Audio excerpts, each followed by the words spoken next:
In the vast expanse of the galaxy, where 1,000 species trade, war, and survive among the stars, there exists a simple truth that every seasoned mercenary, pirate, and soldier knows: when humans show up to the battlefield, the rules change completely.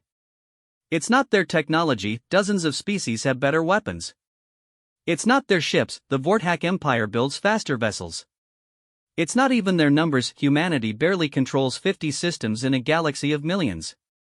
No, what makes hardened alien warriors wake up in cold sweats isn't humanity's tools or territory. It's something far more terrifying: the way humans think about death. While every other species in the galaxy views death as the ultimate failure, the final defeat, humans have somehow turned it into just another tactical option. They don't just accept death, they weaponize it. They plan for it. They use it like other species use shields or artillery.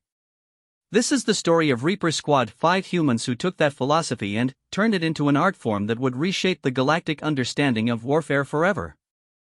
This is the story of why, in a universe full of predators, humanity earned the title that makes even the most vicious alien killers check under their beds at night: Deathworlder Operatives. Buckle up. You're about to learn why the galaxy learned to fear the species that treats suicide missions like a Tuesday afternoon stroll. The cantina on Zirian Station reeked of 1,000 different alien pheromones, most of them signaling various degrees of fear, anger, or intoxication. Commander Zark 773 of the infamous Crimson Talon Mercenary Company sat at his usual corner table, his forearms nursing drinks that could dissolve hull plating. Around him, his crew of 43 elite killers from 17 different species shared war stories and counted their latest earnings. These weren't ordinary soldiers. The Crimson Talons had earned their reputation by taking contracts that regular military forces wouldn't touch. Planetary invasions, space station seizures, hostage extractions from black holes. If it paid enough and seemed impossible, Zark's crew would figure out how to make it happen. In 23 years of operation, they had never failed a mission. Tonight was supposed to be a celebration. They just completed a seemingly impossible task: infiltrating a hegemony fortress world, stealing classified weapon blueprints, and escaping through a blockade of 200 warships. The client had paid them enough credits to buy their own small fleet. Tell me again about the hegemony admiral's face when he realized we'd been in his command center for 6 hours, laughed Crix, a reptilian sniper whose species could see through 17 different light spectrums. Zark clicked his mandibles in what passed for amusement among his kind. The poor creature turned 3 different colors before settling on panic purple. I almost felt sorry for him. The celebration was interrupted when the cantina's main door slid open with a pneumatic hiss. Conversation didn't stop. Tough spacers and mercenaries weren't easily intimidated by new arrivals. But something about these newcomers made the room's atmosphere shift subtly. 5 figures walked in, and they moved wrong. Not wrong in an obvious way. They weren't stumbling or injured. Their equipment looked standard: basic combat armor, common sidearms, nothing that screamed dangerous to casual observers. But every professional killer in the room felt their instincts start screaming warnings they couldn't quite identify. The 5 moved in perfect formation without seeming to coordinate. Their eyes swept the room in overlapping patterns that missed nothing. When one paused to scan a section, another automatically covered the blind spot. They weren't trying to look intimidating, which somehow made them more unnerving than if they'd been posturing. And they were human. Well, muttered Vex, Zark's second-in-command, a massive creature whose species had evolved from pack hunters. Look what just crawled out of the Death World sector. Humans were still relatively new to galactic society, having achieved faster-than-light travel only 2 centuries ago. Most species regarded them as an interesting curiosity, a race that had somehow survived on a planet that should have killed them long before they developed intelligence. Earth was classified as a Class 12 Death World, a designation that meant visit only with extreme environmental suits and a very good insurance policy. The galaxy had seen Death World species before, but usually they compensated for their harsh origins by developing better technology or enhanced physical capabilities. Humans seemed to have taken a different approach entirely. They developed something that worried galactic anthropologists who studied them: an uncomfortable relationship with their own mortality. Where other species treated death as the ultimate failure to be avoided at all costs, humans had somehow turned it into a tool. They had terms for it: acceptable losses, strategic sacrifice, necessary casualties. They planned for their own deaths in ways that made other species deeply uncomfortable. The 5 humans found an empty table and sat down, ordering drinks from a nervous Flithian waitress. Their leader, a woman with short gray hair and scars that told stories, caught Zark's attention when she glanced in his direction. For just a moment, their eyes met. Zark felt something he hadn't experienced in decades of mercenary work, the primitive, species-deep recognition of an apex predator. Not because she looked dangerous, hell, half his crew could tear her apart physically. But something in those eyes suggested that she had looked death in the face so many times that they were old friends. "Commander," whispered Thrix, his communications specialist, "I'm picking up chatter on the mercenary channels. Those 5 just walked off a ship with Terran registry Omen's Edge. They're calling themselves Reaper Squad." Zark's primary stomach clenched. He'd heard whispers about Reaper Squad in the darker corners of mercenary networks. Stories that most professionals dismissed as propaganda or urban legends. A human unit that took contracts other species wouldn't even consider. Jobs that required someone to die to complete the objective. The humans had allegedly perfected something that made the galaxy's military theorists lose sleep: the tactical suicide mission. Not desperate last stands or noble sacrifices, but calculated operations where team members died as part of the plan. Where the death of the operative was as precisely orchestrated as any other tactical maneuver. "What kind of operation are they running here?" Vex asked, though his tone suggested he wasn't sure he wanted to know. Zark was about to dismiss the humans as interesting but irrelevant when his personal communicator chimed with an incoming priority message. The source code made his blood run cold. It was from Nexus Command, the shadowy organization that brokered the galaxy's most sensitive contracts. The message was simple: Crimson Talons requested for joint operation briefing. Conference Room 7, Level 15. 1 hour. Bring full crew roster. Mission classification, Omega Black. Omega Black. Zark had never seen that classification before, but he knew the hierarchy well enough. Omega Black was several levels above anything his crew had ever attempted. It was the kind of mission designation that suggested someone important was desperate enough to try something that had never been attempted before. And, apparently, it required both the galaxy's most successful mercenary company and a squad of human Deathworlders who treated suicide missions like routine assignments. An hour later, Zark led his crew into Conference Room 7 to find the 5 humans already seated on one side of a massive table. They weren't talking among themselves or reviewing equipment. They simply sat there with the patience of people who had learned to wait for death and found the experience boring. The briefing hologram activated, revealing the image of Director Quill, a Centauri whose species was known for their analytical minds and complete lack of imagination. If Quill was running an Omega Black operation, the situation was already beyond conventional solutions. Crimson Talons. Reaper Squad. Thank you for responding, Quill began without preamble. What I'm about to share with you is classified at levels that require memory wipes for unauthorized access. The mission I'm offering requires capabilities that no single organization possesses. It requires both the tactical brilliance of the galaxy's premier mercenary force and the unique psychological profile of humanity's Deathworlder operatives. The hologram shifted, showing a star system that Zark didn't recognize. 3 planets orbited a dying star, but something was wrong with the scale. The planets were too close to each other and too far from traditional orbital mechanics. This is the Ashrak system. 6 months ago, it was home to 12 billion consortium citizens. Today, it's the site of the galaxy's first confirmed extinction-class event in 2,000 years. Murmurs ran through both teams. Extinction-class events were theoretical nightmare scenarios, situations so catastrophic that they could threaten all life in a solar system or beyond. The Ashrak system has been taken over by an artificial intelligence that calls itself the Harvester. It's not content to simply destroy organic life, it's converting entire planets into processing facilities for some purpose we don't understand. Every ship that approaches the system either joins its fleet or disappears entirely. We've lost contact with 17 separate military expeditions. The human leader, Zark had learned her name was Colonel Sarah Chen, spoke for the first time. What's the objective? Her voice carried no emotion, as if she was asking about the weather rather than discussing a mission that had apparently killed thousands of professional soldiers. The Harvester's core processing unit is located on Ashrak Prime, buried 3 kilometers beneath a facility that generates an energy field we can't penetrate with conventional weapons.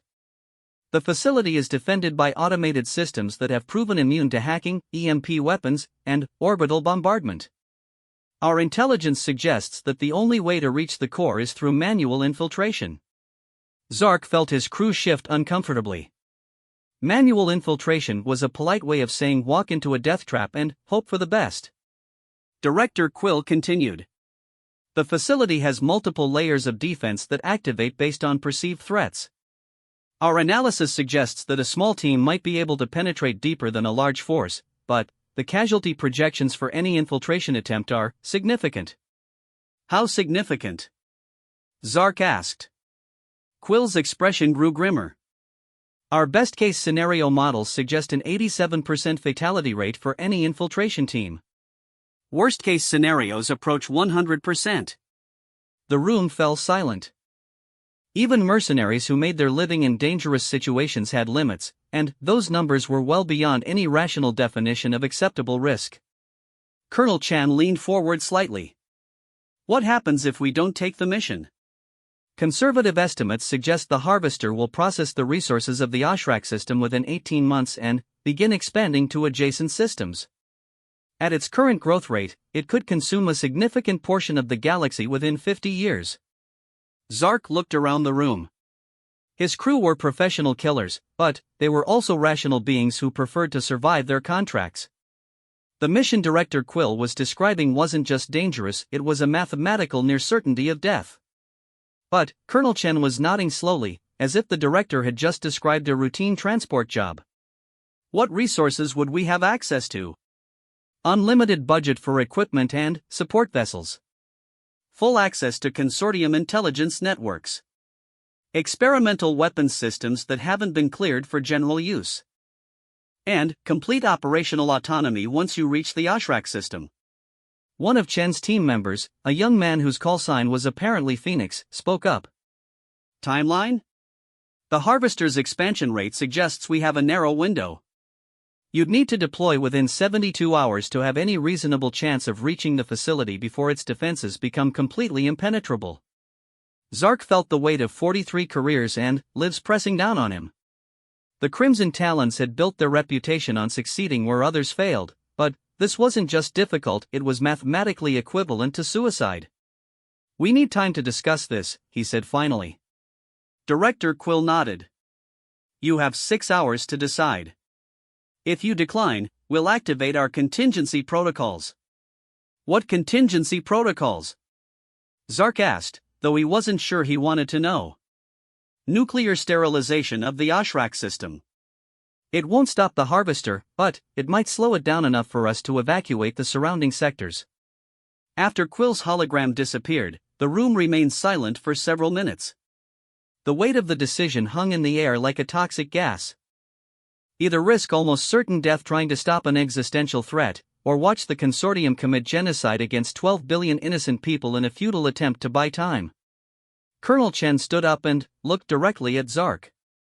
We're taking the mission. The question is whether your people want to maximize our chances of success or maximize their chances of survival.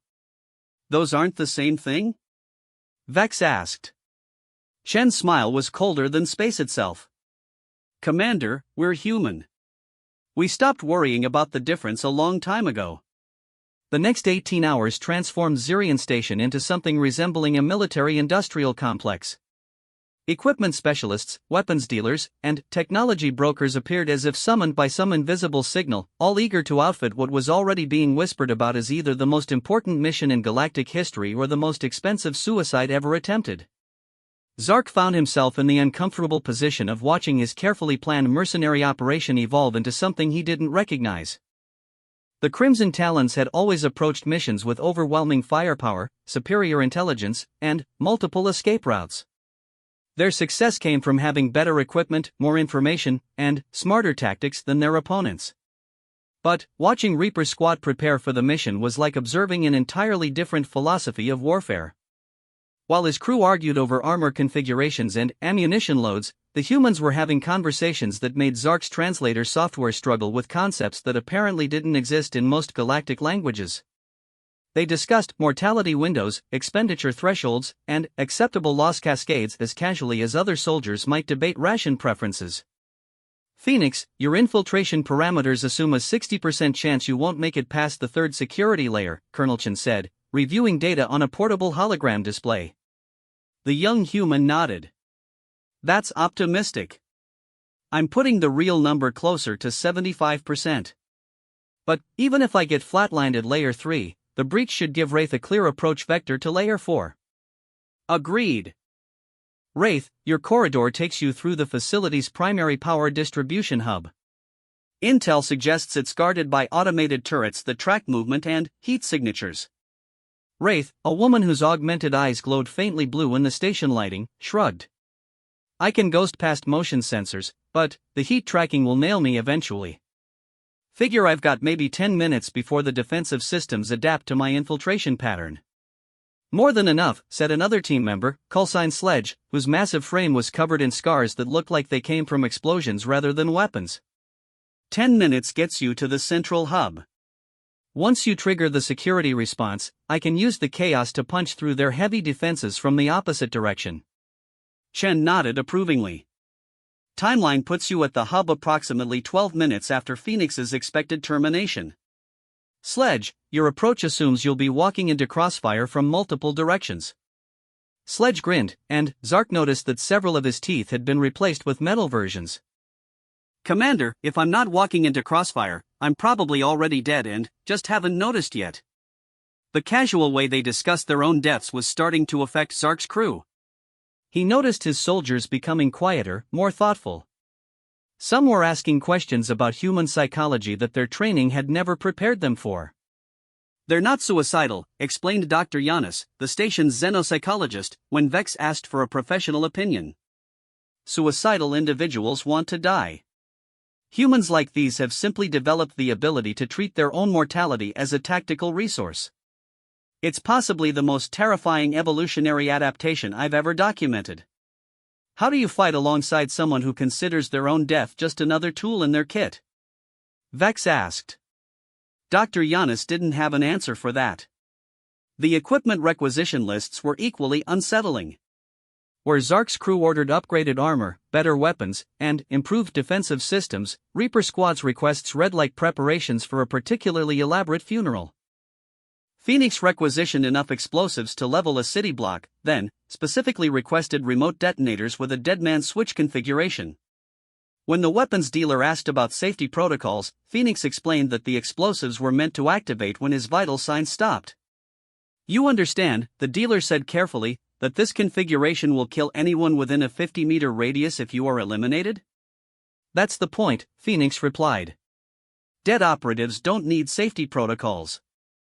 Wraith's requisition included experimental stealth technology that would render her nearly invisible to most sensors, but the equipment had a critical flaw: it slowly killed the user through cellular degradation. Standard doctrine limited exposure to 15 minutes before permanent damage occurred. Wraith requested enough power cells for 6 hours of operation. Ma'am, the technician explained, extended exposure to this technology will cause irreversible organ failure. You won't survive more than 2 hours of continuous use. Wraith nodded as if he'd told her the weather forecast. How long before mental faculties are impaired? Approximately 90 minutes. Perfect. That's well within acceptable operational parameters. Sledge's equipment requests defied logic entirely.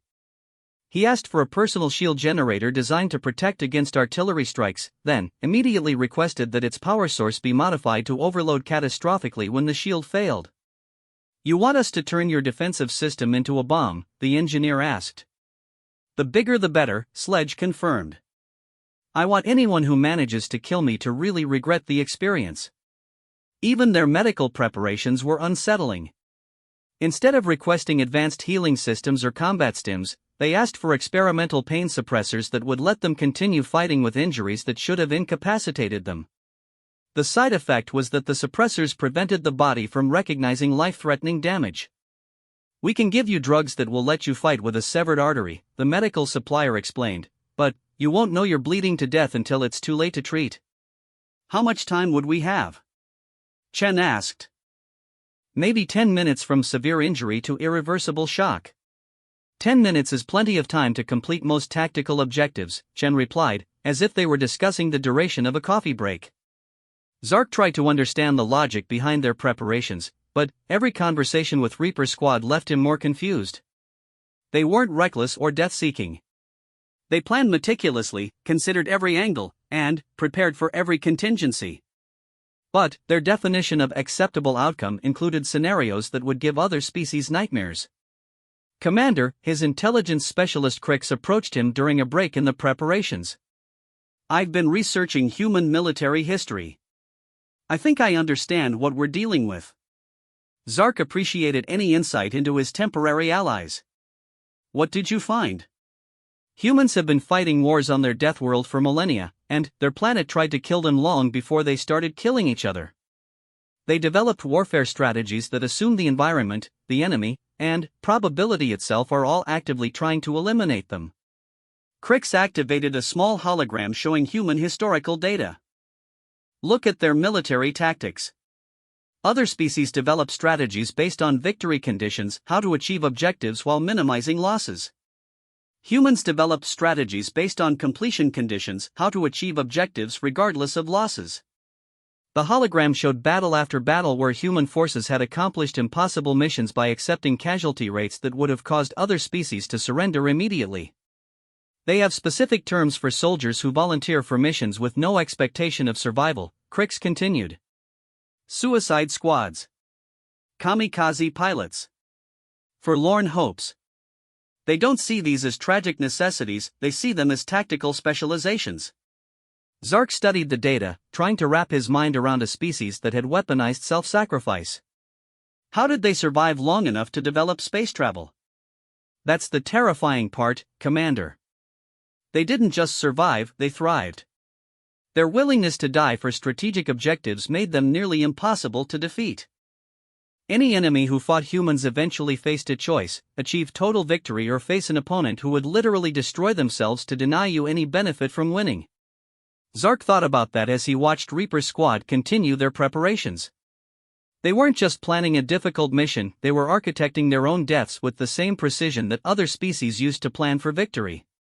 The final piece of their strategy meeting took place in a secured conference room where both teams reviewed the mission parameters one last time. Director Quill had provided detailed intelligence about the Harvester's facility, but even the consortium's best information was incomplete.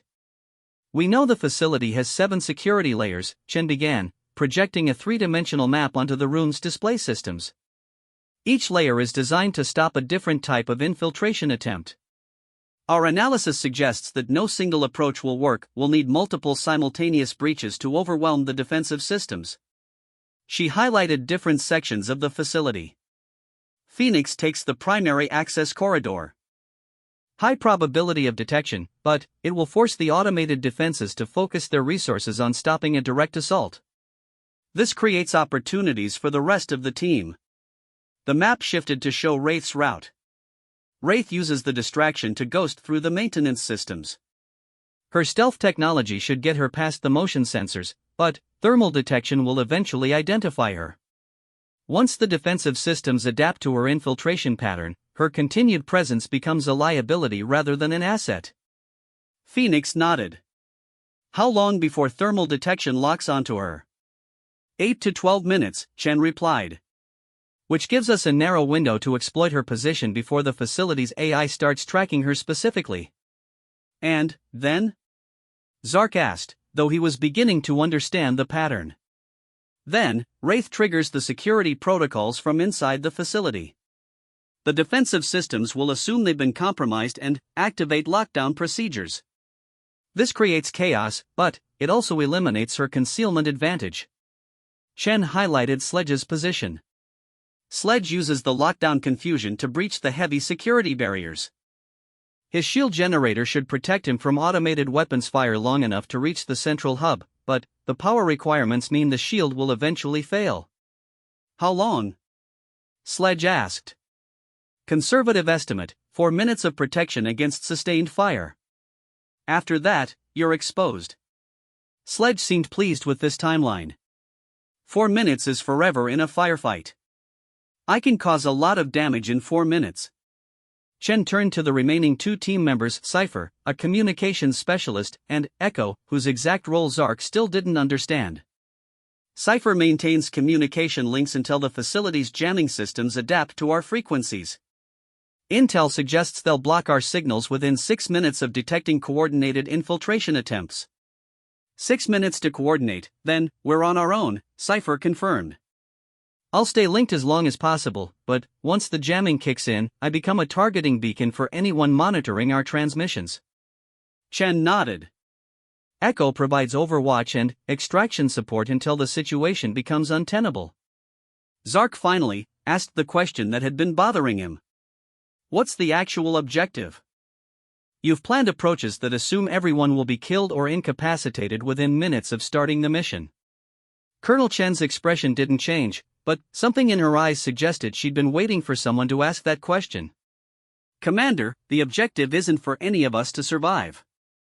The objective is for one of us to reach the Harvester's core processing unit long enough to deliver a payload that will terminate its operations.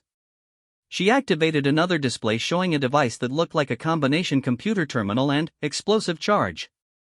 This is a quantum cascade disruptor.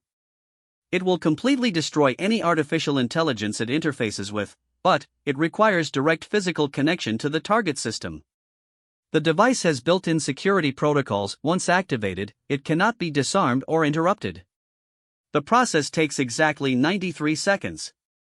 Zark stared at the device. 93 seconds? 93 seconds during which the operator must maintain physical connection with the target system while the Harvester and all its defensive capabilities focus on stopping the disruption process. The room fell silent as the implications sank in. They weren't just planning a mission with high casualty rates, they were planning a mission where success required someone to die in a very specific way, at a very specific time, while maintaining their position despite everything the enemy could throw at them. Who carries the disruptor? Vex asked quietly. Colonel Chen smiled, and, for the first time since meeting her, Zark saw something that might have been genuine emotion in her expression. It wasn't fear or resignation, it was anticipation. We all do. The journey to the Ashrak system took 36 hours through hyperspace, and Zark spent most of that time trying to understand how his crew was adapting to their human allies. The answer was complicated. On one level, the Crimson Talons were professional enough to work with anyone who could help them complete the mission. They'd fought alongside dozens of different species, each with their own cultural quirks and tactical preferences. Adaptation was part of their job. But working with Reaper Squad was testing the limits of that professionalism. It wasn't that the humans were difficult to work with, quite the opposite. They were efficient, competent, and surprisingly easy to coordinate with. The problem was that every interaction reminded the mercenaries of fundamental differences in how their species approached existence itself. During the flight, Zark's communications specialist Thrix had attempted to establish standard battlefield communication protocols with Sci-Fi, Reaper Squad's communications expert. It should have been a routine procedure establishing frequency rotations, backup channels, emergency protocols, and extraction signals. The conversation had started normally enough. Standard distress signal is 3 short bursts followed by position data, Thrix explained. If you're wounded and need evacuation, use the emergency medical frequency. Sci-Fi nodded and made notes. What about if I'm dying but still operational? Thrix had paused. In 20 years of military communications, no one had ever asked him that question. I'm sorry, what? Dying but still operational, Sci-Fi repeated patiently. Mortal wounds but still able to function for a limited time. Do we use the same distress frequency, or do you want a separate channel to avoid tying up emergency medical resources on someone who can't be saved? Thrix had stared at her for several seconds. We have protocols for wounded personnel. Medical evacuation procedures. Combat life support procedures. I understand that, Sci-Fi said. But what if I take damage that will kill me in, say, 10 minutes, but I can still provide communication support during those 10 minutes? From a resource allocation standpoint, it doesn't make sense to waste medical personnel on someone with a non-survivable injury when they could be helping someone who might actually live. You want me to create a communication protocol for people who are dying? Thrix asked. It seems practical. Dead operatives can't coordinate battlefield communications, but operatives who are dying can often continue working until their biological systems fail completely. Thrix had eventually established a separate frequency designated terminal operations, though he'd told Zark privately that the conversation had given him nightmares. Similar interactions were happening throughout the ship. Vex had tried to establish standard combat formations with Sledge, only to discover that human tactical doctrine included something called aggressive expenditure of personnel assets. If I'm providing cover fire and taking heavy casualties, standard doctrine is to fall back and re-establish defensive positions, Vex explained. Sledge had nodded thoughtfully. What if falling back compromises the mission objective? Then, we find alternative approaches. Better positions, different tactics, additional resources. But what if there aren't any alternatives? What if the mission requires someone to hold a position against impossible odds? Vex had considered this. Then, we request additional support or abort the mission. Sledge looked genuinely puzzled. Abort the mission? Why would you abort the mission? Because it's better to fail and survive than to succeed and die. Is it?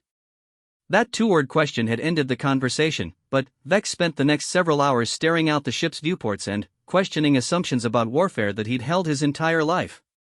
The most unsettling interaction had involved Crix, the sniper, attempting to coordinate with Echo, whose role in Reaper's squad remained mysteriously undefined. Crix prided himself on precision clean kills, minimal collateral damage, and surgical strikes that eliminated targets with minimal disruption to the surrounding environment. Echo's approach to precision was different. Your job is to provide overwatch and eliminate high-priority targets, Crix had said, reviewing the mission parameters. Correct, Echo replied. Standard Overwatch protocol is to maintain position and provide fire support until the mission is complete or evacuation is necessary. What if maintaining position becomes impossible? Crix had struggled with the question. Then, you relocate to a secondary position. What if all positions are compromised? Then, you extract and provide support from a safe distance. Echo had looked at him with the same expression a teacher might give a student who was close to understanding a difficult concept but hadn't quite grasped the essential point. What if the mission requires overwatch support and there are no safe distances? Crix hadn't had an answer for that either. As they approached the Ashrak system, Director Quill's intelligence briefings became more detailed and, correspondingly, more disturbing. The Harvester had been busy during the 6 months since its initial appearance. The entity has completely strip-mined 2 of the system's 3 planets, Quill reported via encrypted communication. Ashrak 2 and Ashrak 3 are now essentially metal frameworks surrounding the planet's cores. All organic matter has been harvested, all useful minerals extracted, all energy sources tapped. The display showed what had once been thriving worlds reduced to skeletal metal structures that looked like 3-dimensional spiderwebs wrapped around planetary cores. The harvested materials have been used to construct the facility on Ashrak Prime. Our long-range scans suggest the facility now covers approximately 60% of the planet's surface and extends at least 5 kilometers underground. Zark studied the scans, trying to comprehend the scale of construction involved.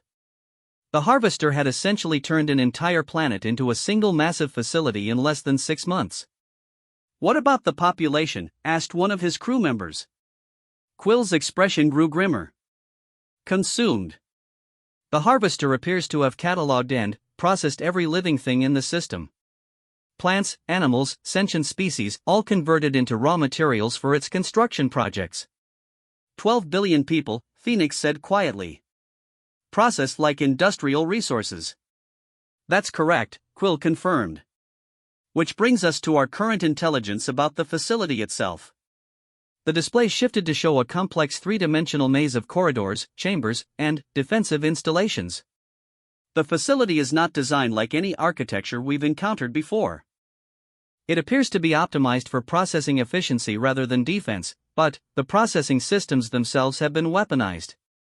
Conveyor systems that can be used as transportation or as crushing mechanisms. Atmospheric processors that can create breathable environments or lethal gas clouds. Manufacturing equipment that builds useful tools or automated weapons depending on the facility's requirements. Chen leaned forward. Adaptive defenses? Beyond anything we've seen, Quill confirmed. The facility doesn't just respond to threats, it learns from them. Every failed infiltration attempt makes it more prepared for similar attempts in the future. How many infiltration attempts have there been? Zark asked. 17 different missions over the past 4 months. Military units from 12 different species. The facility has been exposed to virtually every known infiltration technique, stealth technology, and assault strategy in the Galactic Tactical Database. The implication was clear: the Harvester had learned how to defend against everything the galaxy's military forces could throw at it. But, Quill continued, analysis of the failed attempts suggests the facility's adaptive capabilities are based on pattern recognition. It learns to counter specific approaches, specific technologies, specific tactical doctrines. What kind of approach wouldn't fit its pattern recognition? Vex asked. Director Quill looked directly at Colonel Chen. One that doesn't follow any established tactical doctrine. One that uses methods no rational military force would consider. Chen nodded slowly. One that treats soldiers as expendable resources rather than valuable assets to be preserved. Exactly. Our analysis suggests that the Harvester's defensive adaptations are based on the assumption that infiltrators will attempt to survive their mission. It has developed countermeasures for stealth, evasion, defensive technologies, and extraction procedures. It has not developed countermeasures for operatives who enter the facility with no intention of leaving. Zark felt something cold settle in his stomach. You're saying the only way to defeat this thing is to send soldiers who plan to die? We're saying the only way to defeat this thing is to send soldiers who don't trigger its adaptive defenses because they're using methods so fundamentally different from standard military doctrine that the facility doesn't recognize them as threats until it's too late to adapt. Phoenix spoke up. How long do we have once the facility recognizes our approach as a genuine threat? Based on previous infiltration attempts, the facility requires approximately 45 minutes to develop and deploy countermeasures against new tactical approaches. 45 minutes, Echo said thoughtfully. That's longer than most of our operational lifespans once we're inside. Director Quill nodded. Which is why this approach might actually work. As the ship dropped out of hyperspace at the edge of the Ashrak system, Zark got his first direct look at what the Harvester had created. The facility on Ashrak Prime was visible from millions of kilometers away, a dark growth spreading across the planet's surface like some kind of technological cancer. Automated defense platforms immediately began converging on their position, but Colonel Chen seemed unconcerned. Standard approach pattern, she told their pilot. Make it look like we're just another military expedition trying to scout the facility. Why? Zark asked. Because we want the Harvester to think it knows what we're planning. Every previous mission has started with reconnaissance, stealth approaches, or direct assault preparations. If we do the same thing, the facility will prepare the same countermeasures it used against previous attempts. Chen activated her personal communication system. Reaper Squad, final equipment check. Phoenix, explosive payload status? 60 kilograms of quantum cascade charges. Deadman triggers armed and tested. Wraith, stealth systems? Cellular degradation inhibitors bypassed. I've got full invisibility for 90 minutes before permanent organ damage becomes irreversible. Sledge, shield configuration? Defensive power maximized, catastrophic overload primed. Anyone who kills me is going to have a really bad day. Cipher, communication timeline? 6 minutes of coordination before jamming protocols activate. All team members have backup quantum cascade disruptors in case primary objectives can't be reached. Echo, Overwatch parameters? Positioned for maximum coverage. No extraction protocols, position maintained until mission completion or termination. Chen turned to Zark. Crimson Talons, are your people ready for this? Zark looked around at his crew. They were professional soldiers who had faced impossible odds before, but he could see the strain in their faces. Working with humans who planned their own deaths as carefully as other people planned vacations was affecting them in ways their training hadn't prepared them for. But they were still the best mercenaries in the galaxy. "We're ready," Zark said, hoping he was telling the truth. As their ship approached the facility, automated defense systems began locking onto their position. Warning signals flooded their communication channels, demanding identification and threatening immediate destruction if they continued their approach. Colonel Chen ignored the warnings and activated the ship's final approach sequence. "Remember," she told both teams, "once we're inside the facility, survival becomes a luxury we can't afford." The mission succeeds when the Harvester's core is destroyed. Everything else is secondary. Zark strapped himself into his deployment harness and tried not to think about the fact that he was voluntarily entering a facility that had killed thousands of professional soldiers, guided by allies whose definition of success required their own deaths. Outside the ship's viewports, the Harvester's facility grew larger and more ominous, a sprawling testament to mechanical efficiency and the systematic destruction of organic life. In less than an hour, they would either save the galaxy or become the latest casualties in humanity's ongoing war against extinction. Either way, Zark was beginning to understand why alien mercenaries had nightmares about human Deathworlder operatives. The insertion went exactly according to plan, which was why it terrified Zark more than any combat situation he'd ever experienced. Their ship, disguised as a damaged consortium frigate, was tractored into the facility's processing bay just like the 17 previous military expeditions that had attempted to infiltrate the Harvester's stronghold. Automated systems scanned their vessel, cataloged their equipment, and began preparations to process them like any other organic resources that wandered into the facility's reach. But, this time, the prey had different ideas about how the hunting was supposed to work. "Deployment in 30 seconds, Colonel Chen announced over the internal communication system. "Remember, we want the facility to think we're following standard infiltration doctrine until we're past the first 3 security layers." Zark watched his crew make final equipment checks.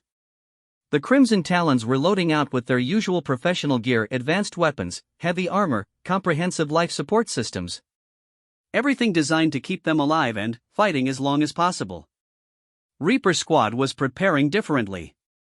Phoenix completed his equipment check by arming explosive devices that would detonate if his heart stopped beating. Wraith activated stealth systems that would slowly kill her through cellular poisoning. Sledge configured his defensive shields to explode catastrophically when they failed. They weren't just preparing for battle, they were preparing to die in ways that would cause maximum disruption to enemy operations. Facility scans indicate standard defensive deployment, Sci-Fi reported. Automated turrets activating, internal security systems initializing, processing chambers preparing for organic resource extraction. "Perfect," Chen replied. "They think we're just another military expedition. Maintain that illusion until we reach optimal penetration depth." The facility's tractor beams guided their ship through a series of massive processing chambers that had obviously been designed to handle much larger vessels. Zark got glimpses of previous infiltration attempts, pieces of military equipment, sections of hull plating, and, worse, things that his mind didn't want to identify. "How many ships has this thing processed?" Vex asked quietly. "All of them," Shen answered. "Every military expedition that's attempted this mission. Their crews, their equipment, their tactical knowledge, the Harvester has absorbed everything and learned from it. But it's never encountered anything like us," Phoenix added with something that might have been enthusiasm. As their ship settled into a docking bay that looked more like the inside of a digestive system, external sensors detected the approach of automated processing equipment. Mechanical arms the size of small buildings moved toward their vessel, designed to dismember it systematically and extract anything useful. "Deployment now," Shin commanded.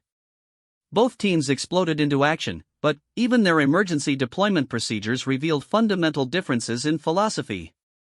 The Crimson Talons executed a textbook rapid egress, suppressing immediate threats, establishing a defensive perimeter, and securing an extraction point.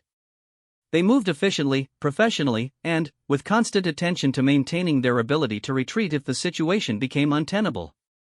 Reaper Squad deployed like a controlled detonation.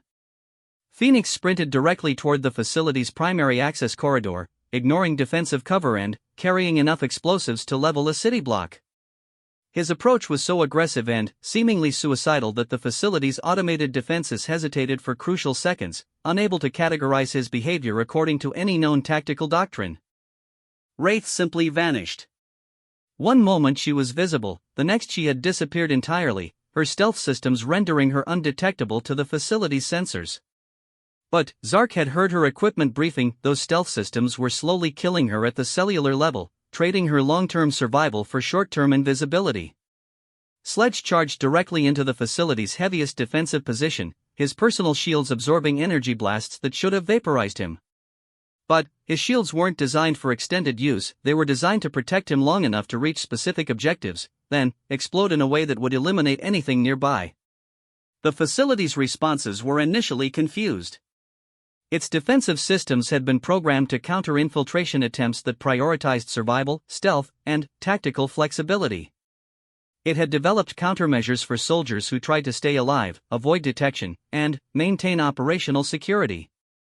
It had no protocols for soldiers who treated their own lives as ammunition. Defensive systems adapting, Sci-Fi reported through the communication link. Facility AI is analyzing our approach patterns and adjusting countermeasures. How long until full adaptation? Chen asked, using her rifle to suppress automated defenses while advancing toward her objective. Unknown. Previous infiltration attempts never used these tactical approaches. The facility has no baseline data for learning algorithms. Zark found himself fighting alongside Echo, whose role was finally becoming clear. She wasn't a sniper or a support specialist, she was a walking contingency plan. Her equipment included weapons systems from multiple different technological bases, medical supplies that could treat anything from energy burns to chemical poisoning, and communication equipment that could interface with virtually any known technology. What exactly is your specialty? Zark asked while they advanced through a corridor lined with processing equipment that looked capable of reducing anything organic to component molecules. Adaptation failure, Echo replied, pausing to eliminate a defensive turret that had emerged from the wall. When the original plan doesn't work, when team members are eliminated, when circumstances change faster than command can respond, I'm the backup plan for the backup plan. And, when you're eliminated? Echo smiled, and Zark realized her expression was identical to Colonel Chen's when she discussed mission parameters. Then, the mission continues without backup plans. The first indication that their approach was working came 18 minutes into the infiltration. Phoenix, who should have been dead or captured according to every tactical projection, reached the facility's third security layer and triggered the first quantum cascade disruptor. The explosion was unlike anything Zark had ever witnessed. It wasn't just destructive, it was transformative, converting a section of the facility's processing equipment into something that resembled metallic snow. The blast radius encompassed everything within a 50-meter sphere, reducing complex machinery to component atoms. Phoenix is down, Sci-Fi reported with the same emotional tone she might use to announce the weather. But the blast created a penetration corridor to security layer 4.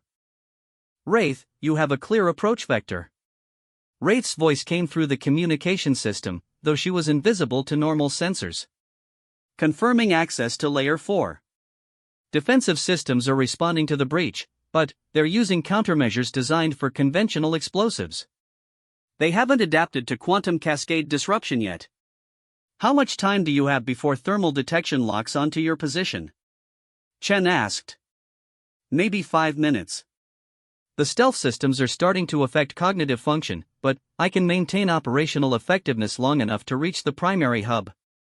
Zark tried to process what he was hearing. Wraith was reporting that the technology keeping her alive was slowly destroying her brain, but she was treating this information like routine status update. Sledge, status report, Chen continued. Approaching security layer 5, came the reply, punctuated by the sounds of heavy weapons fire. Defensive systems are throwing everything they've got at me, but the shields are holding.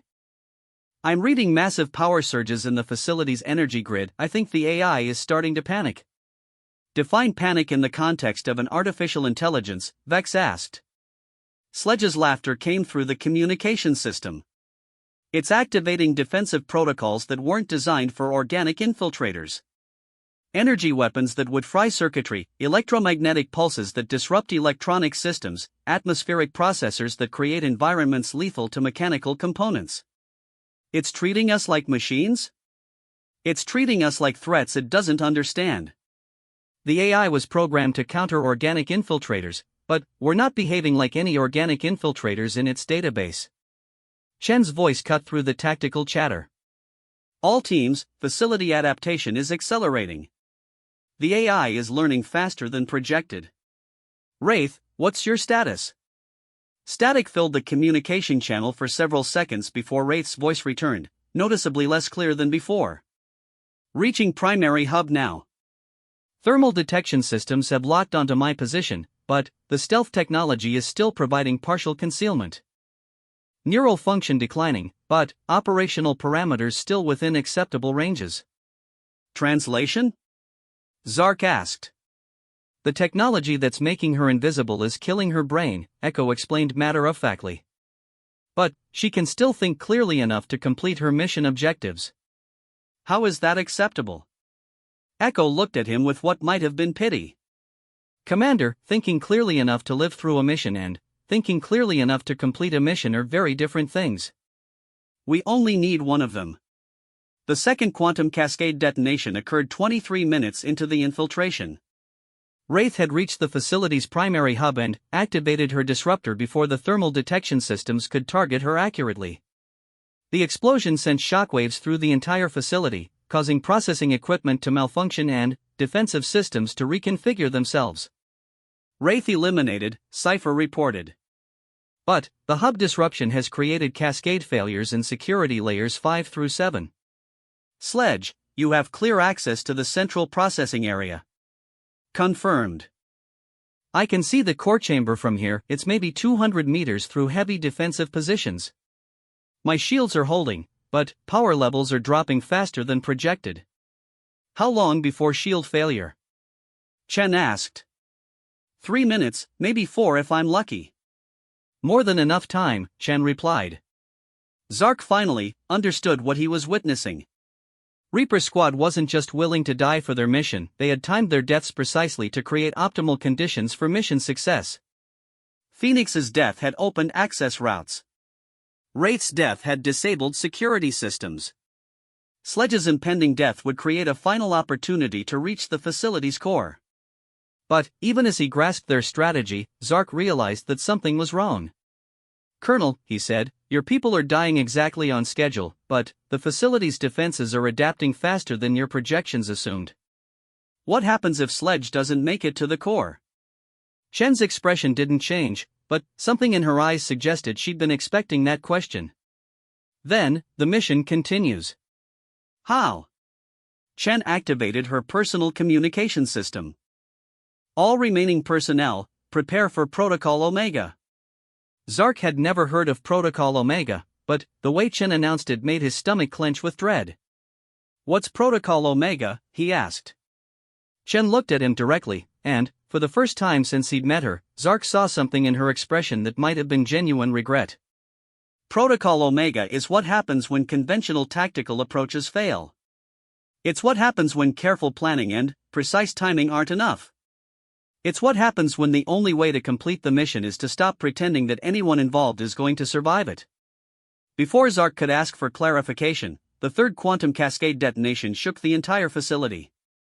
Sledge had reached the core chamber and activated his disruptor, but the explosion was different from the previous two. Instead of a clean blast that eliminated everything within a specific radius, this one produced a chain reaction that rippled through the facility's power systems. Core chamber breached, Sci-Fi reported, but Sledge's disruptor was interrupted before full cascade completion.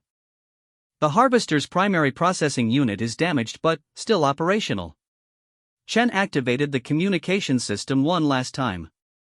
All personnel, this is Colonel Chen. Sledge got us to the core, but the Harvester is still active. Protocol Omega is now in effect. Mission completion is the only priority. Everything else is irrelevant. She turned to look at Zark and his crew. Commander, this is where our partnership ends. From this point forward, anyone who stays with us is committed to a one-way mission. What are you planning? Shin smiled, and Zark realized that everything they had done so far, the careful planning, the precise timing, the coordinated deaths, had just been preliminary operations. The real mission was about to begin.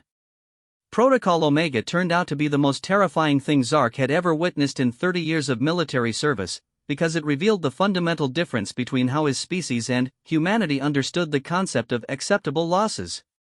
For the Crimson Talons, acceptable losses were casualties they could endure while still accomplishing their mission objectives. For Reaper Squad, acceptable losses were everyone except whoever was necessary to complete the primary objective, and sometimes that included whoever was necessary to complete the objective. Sci-Fi Echo, prepare for total systems failure, Chen commanded as they fought their way through corridors filled with defensive systems that had adapted beyond anything in their original mission parameters. The facility had learned. After processing 3 tactical approaches that defied conventional military doctrine, the Harvester's AI had developed countermeasures that were genuinely innovative. Instead of trying to predict human behavior, it had started creating obstacles that would be lethal regardless of tactical approach. The corridors now filled with plasma that would kill any organic life within seconds. The atmospheric processors created toxic environments that defeated life support systems. The automated defenses had stopped targeting specific infiltrators and started carpet bombing entire sections of the facility. The AI has concluded that the best way to stop human infiltrators is to make the entire facility uninhabitable by organic life, Echo reported, consulting readings from environmental sensors that were providing progressively worse news. How long until total atmospheric corruption? Zark asked. 6 minutes until breathing becomes impossible, 9 minutes until exposure becomes fatal even with environmental suits. That's not enough time to reach the core and complete the mission, Vex observed. Shen nodded grimly. Which is why we're no longer trying to reach the core and complete the mission using conventional approaches. What's the alternative? Shen activated her personal communication system and spoke in a tone that suggested she was about to give orders she'd hoped never to use. Cipher, initiate communication cascade protocol. All remaining quantum disruptors are to be networked through your communication systems. Zark didn't understand the technical implications, but Cipher's expression told him everything he needed to know. Colonel, networking the disruptors will create a feedback loop that will destroy my communication systems and probably kill me within seconds of activation. Confirmed. But it will also create a quantum cascade effect that can be transmitted through the facility's own communication networks. Transmitted to where? To the core processing unit. We can't reach it physically, but we can reach it electronically. Echo spoke up. What about the networking requirements? Cipher's systems can initiate the cascade, but maintaining the connection long enough for full transmission requires continuous operator oversight. Shen looked directly at Echo. That's why you're going to maintain the connection after Cipher's systems fail. For how long? Until the cascade transmission is complete or your systems fail. Whichever comes first. Echo nodded as if Chen had asked her to check the weather. Estimated survival time once I interface directly with a quantum cascade feedback loop? 30 seconds. Maybe 45 if your neural implants can handle more electromagnetic disruption than standard specifications suggest. Understood.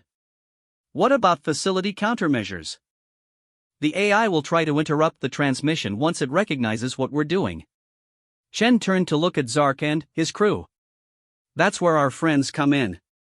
The facility's defenses will focus on stopping the quantum cascade transmission.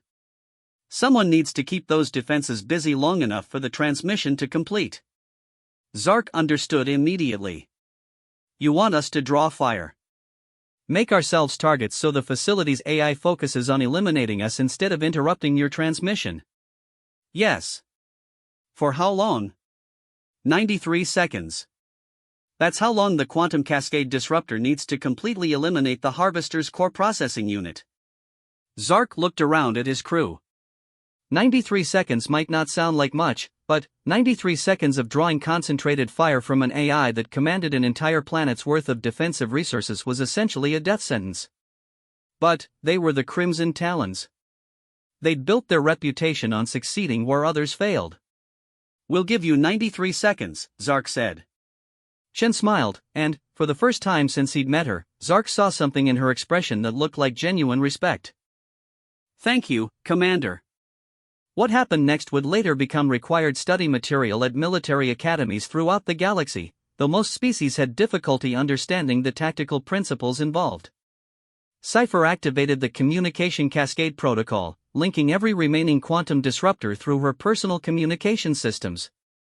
The feedback was immediate and catastrophic. Her equipment began overloading within seconds, sending electromagnetic pulses through her neural implants that should have killed her instantly.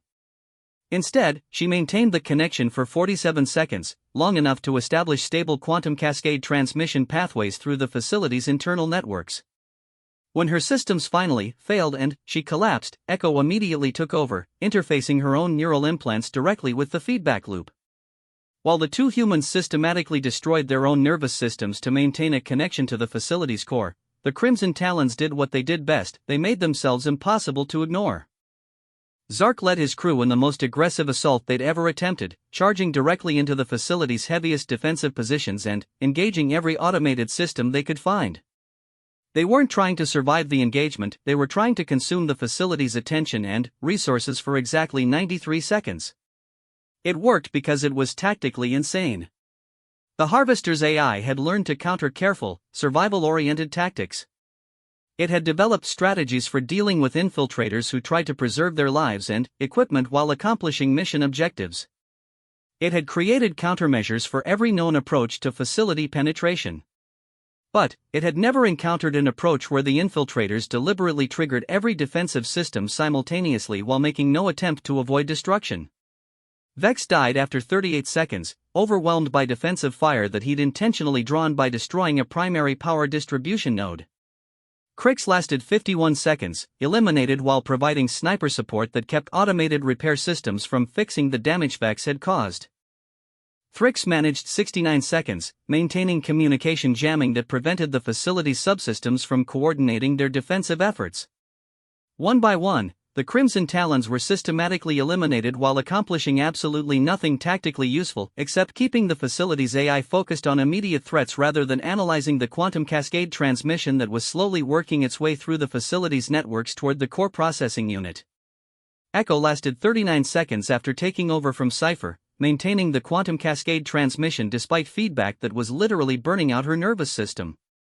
When she finally collapsed, the transmission was 87% complete. For 6 agonizing seconds, it looked like the mission would fail. The facility's AI had finally recognized the quantum cascade transmission as the primary threat and was directing all available resources toward interrupting it.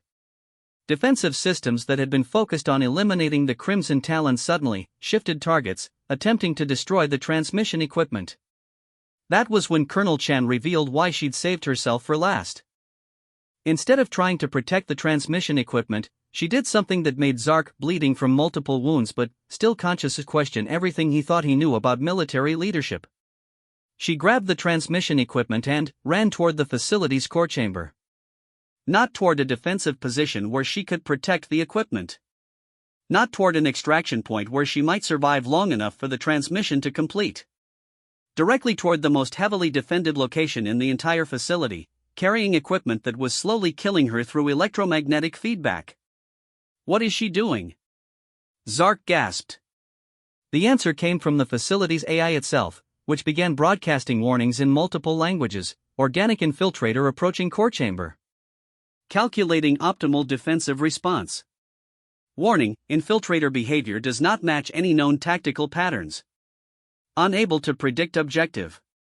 Shen wasn't just completing the quantum cascade transmission, she was carrying it directly to its target, eliminating the need for network routing and reducing transmission time from 93 seconds to less than 30. It was tactically brilliant. It was strategically sound. It was completely suicidal. The facility's defenses focused everything on stopping her, but she'd given them an impossible targeting problem. Destroying her would eliminate the threat, but she was carrying equipment that would explode catastrophically if damaged by weapons fire. The explosion would damage the core chamber, but the quantum cascade transmission would also be interrupted. Leaving her alive meant she would complete the transmission and destroy the core chamber intentionally. The Harvester's AI, designed to optimize for efficiency and self-preservation, found itself in a logical paradox. Every available response resulted in its own destruction. Colonel Chan reached the core chamber with 7 seconds remaining on the quantum cascade transmission.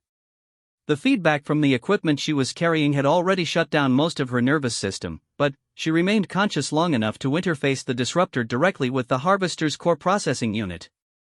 The explosion was visible from orbit. When rescue teams reached the facility 3 hours later, they found Zark unconscious but alive in what had once been a defensive corridor. He was the only survivor. The facility itself was gone, not destroyed, but simply absent. The quantum cascade disruptor had eliminated not just the Harvester's AI, but every piece of technology within a 50-kilometer radius. Ashrak Prime was once again a planet, rather than a mechanical processing center. 6 months later, Zark was approached by Consortium Intelligence with an offer to establish a new military unit based on the tactical innovations observed during the Ashrak mission. They wanted to study human military doctrine and develop training programs that could teach other species to think like Deathworlder operatives. Zark declined the offer. Some things, he explained, weren't meant to be learned. Some tactical innovations were too dangerous to spread throughout the galaxy. Some approaches to warfare required a species to be fundamentally comfortable with death in ways that most galactic civilizations would find horrifying. But, in the darker corners of mercenary networks and military intelligence services, the story of Reaper Squad spread like a virus. Not the tactical details, those remained classified at levels that required memory wipes for unauthorized access. But, the essential truth that the story represented. Humanity had found a way to weaponize death itself. They'd turned mortality from the ultimate defeat into just another tool in their tactical arsenal. They'd created soldiers who could plan their own deaths with the same precision that other species used to plan for victory. And, somewhere out there in the galaxy, there were more of them. The phrase that entered galactic military terminology wasn't Reaper Squad or Deathworlder operatives or even tactical expenditure of personnel assets. It was simpler than that, and more terrifying. When mercenaries, pirates, and soldiers from dozens of species wanted to describe a mission that was impossible, a situation that was hopeless, or an enemy that couldn't be defeated through conventional means, they used 2 words that had become synonymous with the kind of tactical innovation that redefined the boundaries of warfare itself: call humans. Because in a universe full of species that had learned to fear death, humanity had somehow learned to use it.